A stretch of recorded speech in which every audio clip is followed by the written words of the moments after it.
for the San Bernardino International Airport. Today is Wednesday, October the 23rd, and it's 5:02 p.m. This time I'll call the meeting to order. Madam Clerk. Thank you. If you can please state your name for the record. Member from the City of Colton. Frank Navarro. Member from the City of Loma Linda.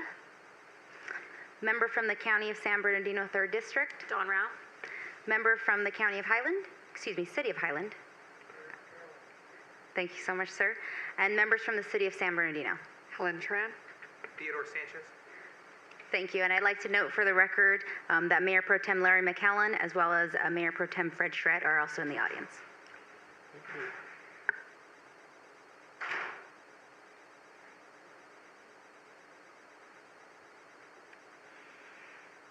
Okay, do we have any public comment for closed session, Madam Clerk?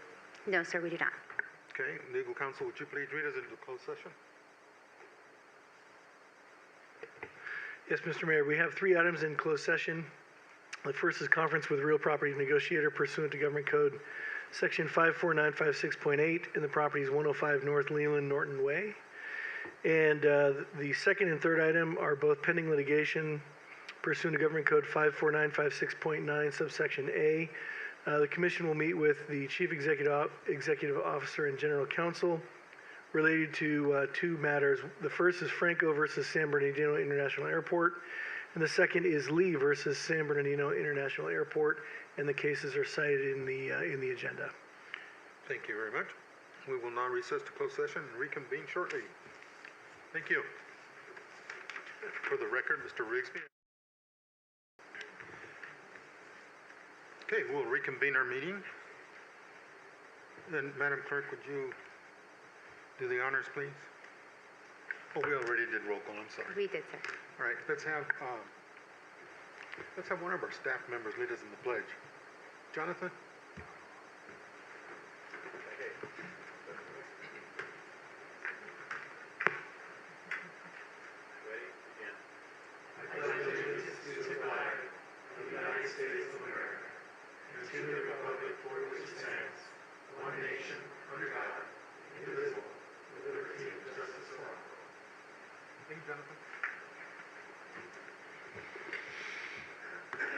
Madam Clerk, do we have any items to be added or deleted on the agenda today?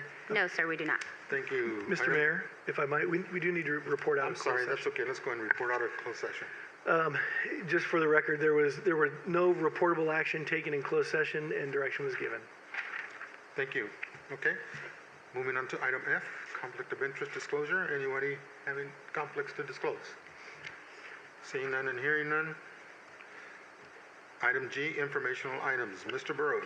So we're going to start by showing a little bit of our latest technology here. This is part of our Esri site scan technology that OPS uses with our drone technology, and I'll let Mark walk you through where we're at on the airfield.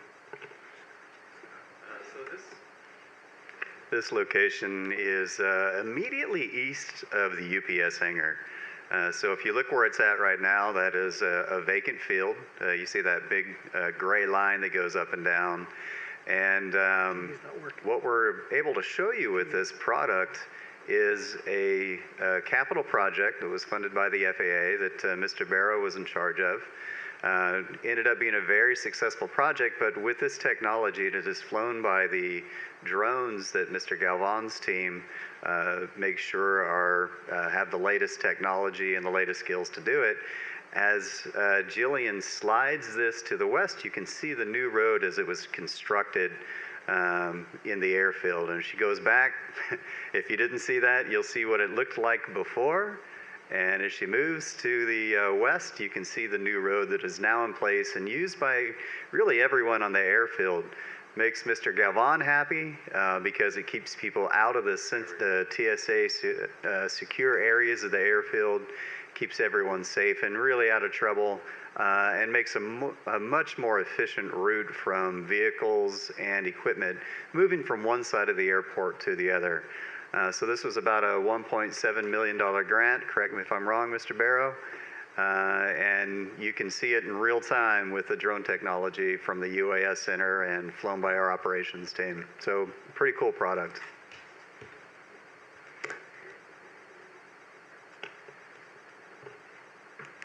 By the way, if I didn't mention the name of it, it's called Site Scan. Site scan. Okay. And then the next update is Mark's again, so I'll just let him keep talking. All right.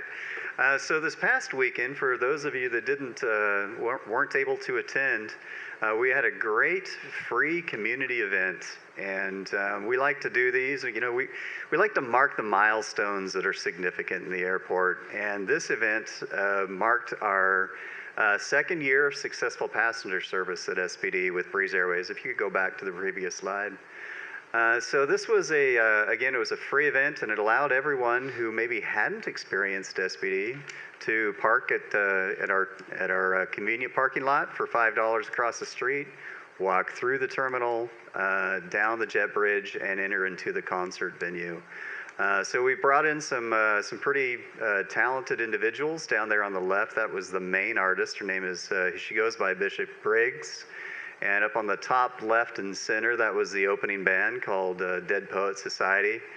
And it was emceed by K-Rock talent, both Megan Holiday down on the left and Postmaster Johnny up on the right. And then something that we added this year is down on the bottom right. It was a guy named DJ Richie Rich, and we put him up on the tail of the plane where he kept everyone entertained both at the beginning of the concert event and in between bands as well. So if you go back to the next slide, please.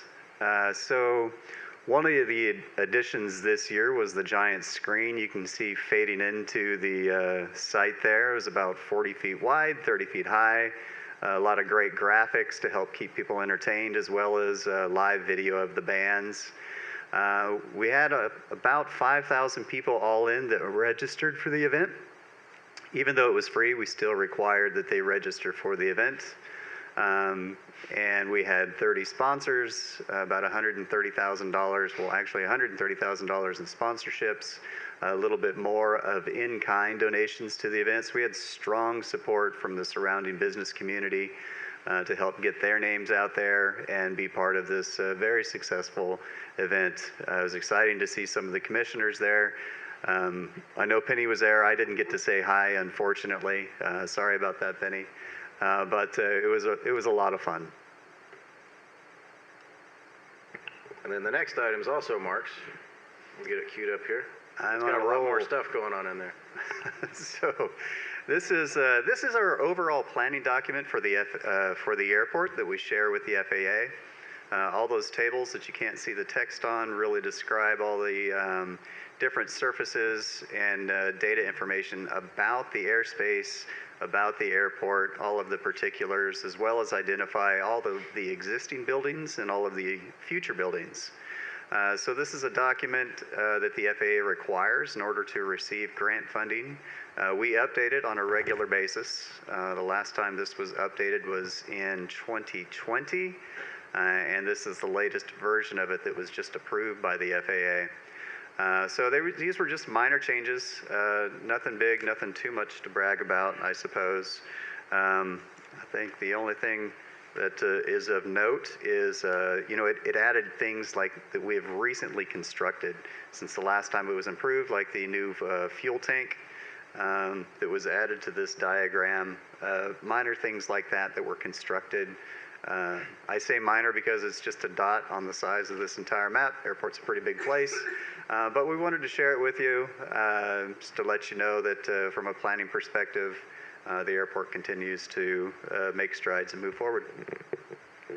And last but certainly not least, Jillian's got some planning for you. Yes. Good evening, Commission. This calendar year, the November meeting falls on November 27th, which is the day before Thanksgiving, and the December meeting falls on Christmas Day. In previous years, both November and December meetings are typically held the week before the regularly scheduled meetings, and we want to make sure we coordinate around your various schedules. We ask that the Commission consider holding the November meeting on November 20th or November 21st, and the December meeting on December 18th or December 19th. So at this time, we would appreciate the Commission provide direction on rescheduling the regular SBIAA meetings in November and December. November date again, please. The November meetings, the proposed are November 20th or 21st, Wednesday or 20th, Thursday. Anybody available? Can I make a comment? Is that Please. what day is that of the week? It's Wednesday or Thursday. Go ahead. Through the chair. For the city of San Bernardino, we have a council meeting on November 20th, so we'd like that to be factored in, and so we likely may not be able to be available. Councilmember, would you? Yeah, there'd be three of us missing, Fred. Yes. Mayor and myself. So- I'd push for a Thursday if that's fine with everyone. If that's fine with everyone. Where are you going? She didn't say. No. It's really hard for me to book that close. Like, Yeah. maybe we could adjust these sooner in the year. Well, the other option is you could elect to keep your regularly scheduled meeting time, but we're not saying you can't. It's just we have moved it. I don't think it's fair to staff, or I don't think it's fair to any of us.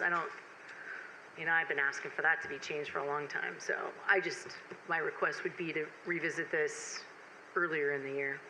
Mike, what does business for the commission look like in November? I can tell you as of now, we're not too heavy. That could change. So we could potentially defer the November meeting altogether. And if I may provide some background, I know in 2022, the regular meeting was canceled with a special meeting that was held the week before, but the December meeting was canceled with no special or rescheduled meeting.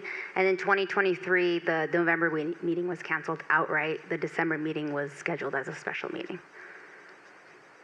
So it is the commission's direction. That's what I'm thinking. Kill November and meet in December. I'd be fine with that. I think something that the city of San Bernardino does. For the city, December 18th is also regularly scheduled council meeting. Oh, what, that 18th? When is the December meeting? The regular December meeting this year, this actually lands on December 25th, which is Christmas Day, yes. If we're suggesting to move it to the week prior, with the conflicts noted, December 18th wouldn't work for San Bernardino City Council, but December 19th is What for Loma Linda? I'm out of the country, so I'm a loss for the whole, For the whole month? the second half of the month. So let's have a special meeting on the second week of December. Yeah, we can certainly do that, and we don't have to decide right now. We can poll you. It's just we wanted to bring it That'd be to okay, the Supervisor? You got a busy schedule. Yeah, I think we should, right? If we can, great. Yeah, so let's shoot for the second week in December The 11th? on a Wednesday. okay. Through the chair. That's so the second week of December is. Let me look at my calendar real quick. The 11th, which is an IVDA regularly scheduled meeting. So that would conflict with our IVDA. Are you going to be gone? Why don't we do Sabi at 3 on that same day, since Dusty will be gone? You'll be here then. I'm excited you'll be here. What I can do is I can note the conflicts and I can send out an email individually to the commission members with proposed dates if a date can't be reached today. Yeah, let's try to focus on the second week in December. Okay. Okay? Through the chair. Yes. Perhaps staff could get back to Mayor Navarre and the board to determine if there's even necessary to meet, right? Depending on the items. Yeah, I mean, yeah, that we always look assess at that. it, right? Okay. Yeah, Mike and I get together, we always look at that. So I think if I Go ahead. the city of San Bernardino does this actually really well. At the end of every calendar year, we project out a year what meetings will get canceled, what additional special meetings we'll need, and it ends up working out because we now can project out a whole calendar year, and we usually do it around December, and the board decides it as an action item, and so it allows us to kind of circumvent this sort of a quagmire we find ourselves in. Got it, Chile? Thank you, sir. Yes. Thank you.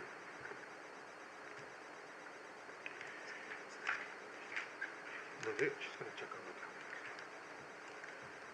calendar. Okay. Moving on to item H. This will be commission consent items 3 through 6. Second. Member Rigsby moves, second by Supervisor. Thank you. We have a motion by Member Rigsby and a second by Member Rao. Please say your votes for the record. Member Navarro? Yes. Member Rigsby? Yes. Member Rao? Yes. Member Lilburn? Yes. Member Tran? Yes. And Member Sanchez? Yes. Thank you. Thank you. Moving on to item I, Commission Action Items number 7. This is a receive and file item, updated procurement and purchasing procedures for San Bernardino International Airport Authority. Mr. Mark Cosino. Thank you, Mayor. It's pretty much says what it is, a receive and file, updated procurement. We have some significant changes we made to it. But a key to that, there's no change in the CEO's maximum purchasing authority, except when a declared emergency exists. We incorporated the amended emergency purchases procedure approved by the Finance and Budget Committee, in April 2024. That increased managers' emergency purchasing authority from $1,000 to $3,000. And under a declared emergency, it sets procurement method levels, dollar amounts to federal levels, as well as increases managers' individual purchase authority from $3,000 to $5,000. One of the other changes is that we adopted the federal acquisition rules terminology for procurement methods. So if we do have a large disaster or something like that, there's not going to be a confusion about what we have to do and what dollar amounts and thresholds those are, or which procurement method. The manual was reorganized into 4 sections that include separating procurement methods from purchase methods. And the final comment I have is we have a typo on page 4. The purchase authority and limits of the CEO is $49,999.99, not $24,999.99.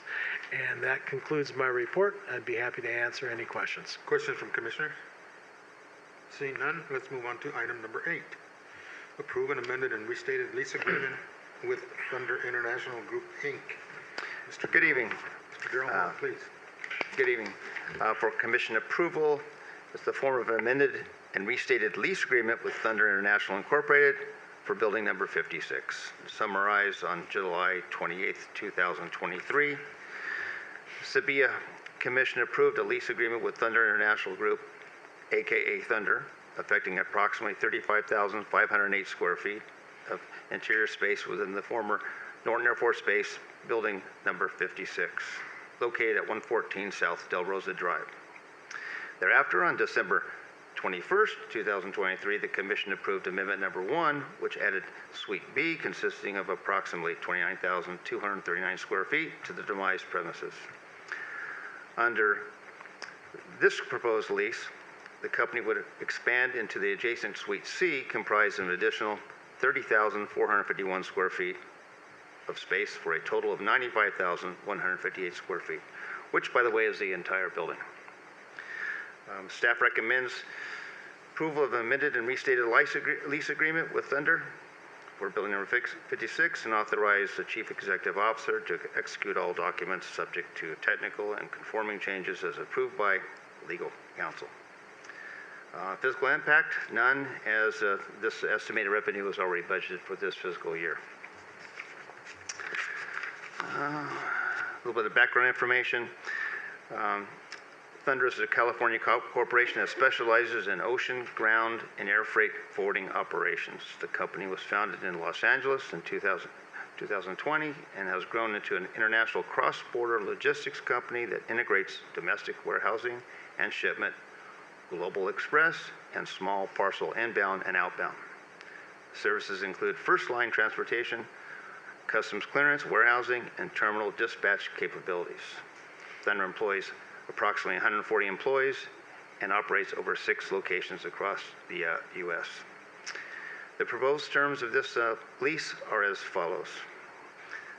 Additional premises, Suite C, of approximately 30,451 square feet, totaling 95,198 square feet. Initial lease term 5 years with 1 5-year option to extend, subject to annual CPI adjustments. Extended term to be at the then existing fair market rate value. 2-month security deposit upon execution of lease. The new monthly release revenue of $91,390, over $1 million annually. Early possession period of 120 days to allow for tenant improvements to be completed. such as demolition of portions of office and storage areas, which work will be performed at the sole cost and expense of Thunder. Execution of lease and early possession anticipated to commence in January 2025. SBIAA to remove all personal property and debris from Suite C and disconnect and safe in utilities and HVAC serving office areas subject to removal by Thunder. Thunder would maintain all portions of the premises and will directly pay all utility use charges to the utility provider. Thunder would be required to comply all laws, airport, FAA, TSA rules and regulations. Again, staff recommends Commission approve as stated, and that's the end of my presentation. Comments or questions of Mr. Hall, please? Seeing none, Chair will entertain a motion. Move it. Rigsby moves. Second.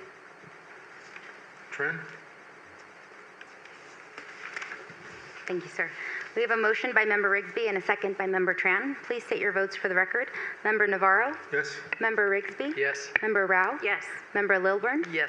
Member Tran? Yes. And Member Sanchez? Yes. Thank you. Thank you very much. Moving on to item 9, consider and discuss the SPD Good Neighbor Program third quarter 2024 report. Mr. Gibbs, if you would please. Thank you, Mayor.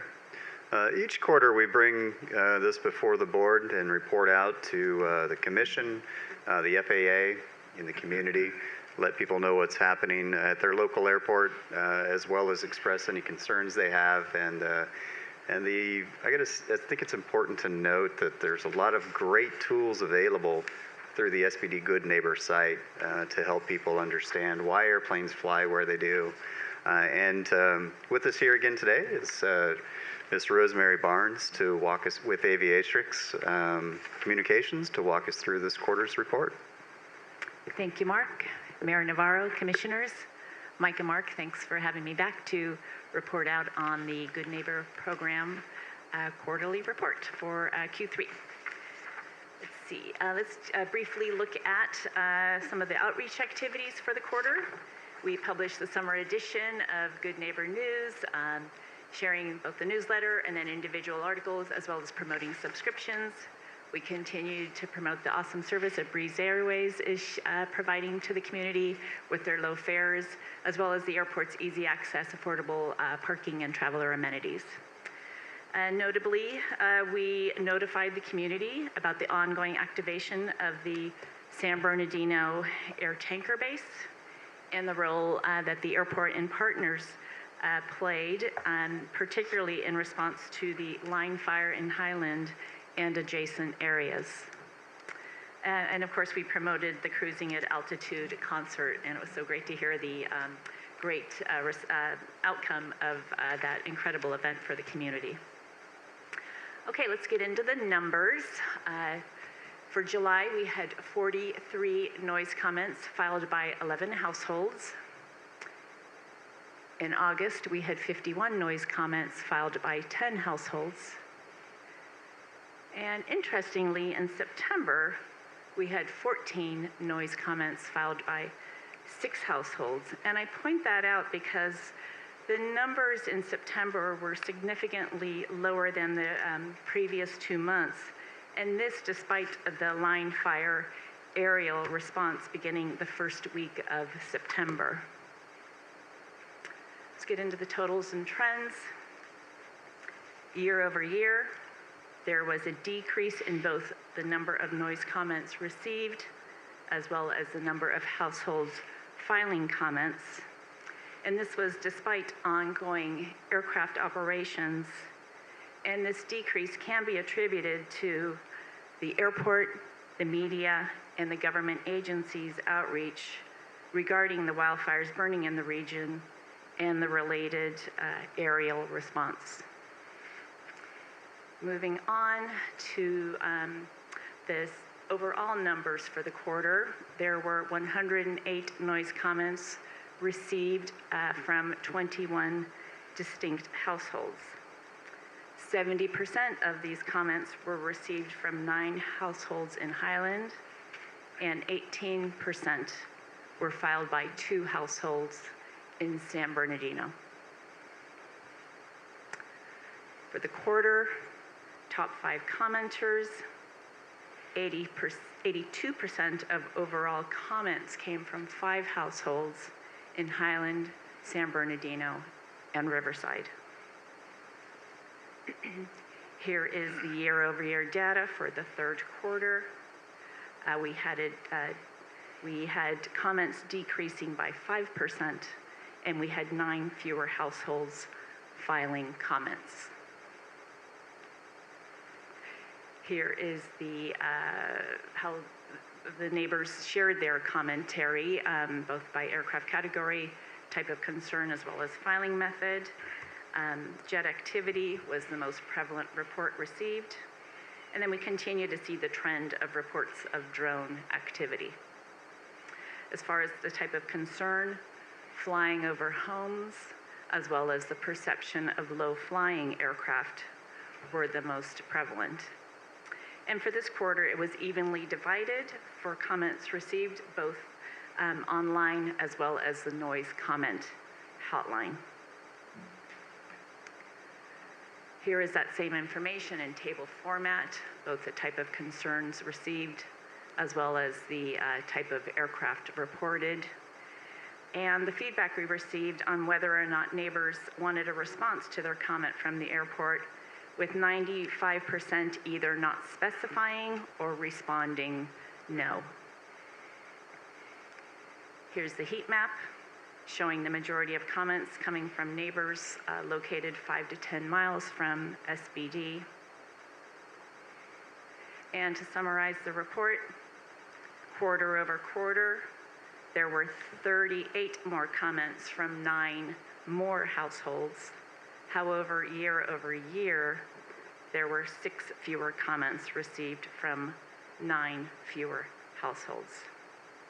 And again, I just want to reiterate, the year-over-year decrease can be attributed to information about jet aircraft operations being shared by the airport, by the media, by government agencies, particularly as it related to the wildfires burning in the region and the related aerial response. And it can also be attributed, the decrease, to engaged and concerned community members seeking information about aircraft activity. The Good Neighbor program, it continues to be an important resource and an outlet for neighbors, and it's also a tool to educate pilots about neighborhood noise sensitivity. This completes my report, and Mark and I can answer any questions you may have. Thank you very much. Do you have any comments or questions from any commissioner? No? Great report.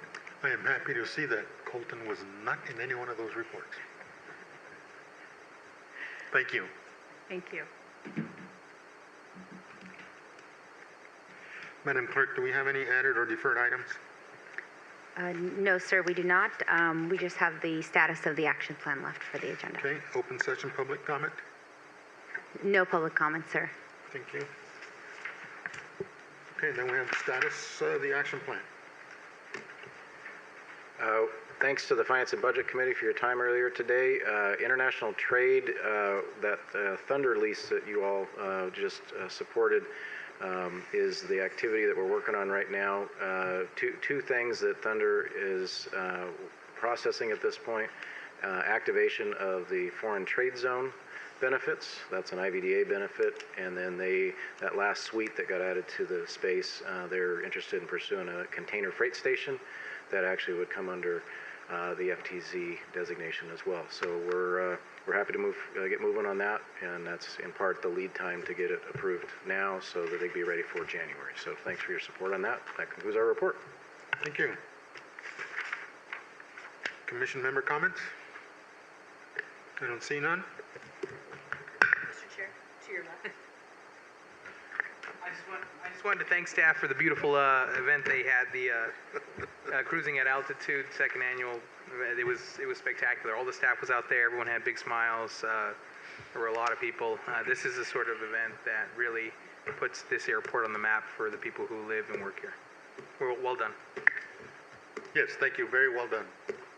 Thank you. Beautiful event. Beautiful day, too. Yeah. Okay. Perfect weather. We are now adjourned.